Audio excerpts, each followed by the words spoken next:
పిఠాపురంలో పవన్ కళ్యాణ్ గారిని ఓడించడానికి మిథున్ రెడ్డి గారు, దాడిశెట్టి రాజా ఇలాంటి కొంతమంది వ్యక్తుల్ని ఇక్కడ ఉంచి ఎట్లయినా సరే పవన్ కళ్యాణ్ గారి అపజయానికి పాటుపడాలి, ఆయన ఓడించాలని చెప్పి పంపించారు.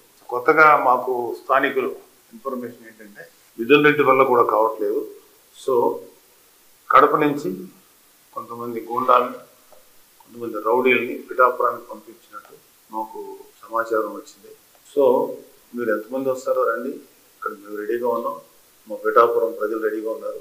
ఒకటి గుర్తుపెట్టుకోవాల్సింది ఏంటంటే మీ ఇంటికి మా ఇల్లు ఎంత దూరం ఉందో మా ఇంటికి మీ ఇల్లు కూడా అంతే దూరం ఉంది. పంపించండి, ఎంతమంది పంపిస్తారు గూండాలని. ఇక్కడ వాళ్ళు ఎలా ఫేస్ చేయాలో మా మెకానిజం మాకుంది, మా పిఠాపురం ప్రజల సపోర్ట్ మాకుంది. సో మీరు మర్యాదగా ఉంటే మేము మర్యాదగా ఉంటాం, మీరు దారి తప్పితే మాకు వేరే ఆప్షన్ లేదు. Be careful.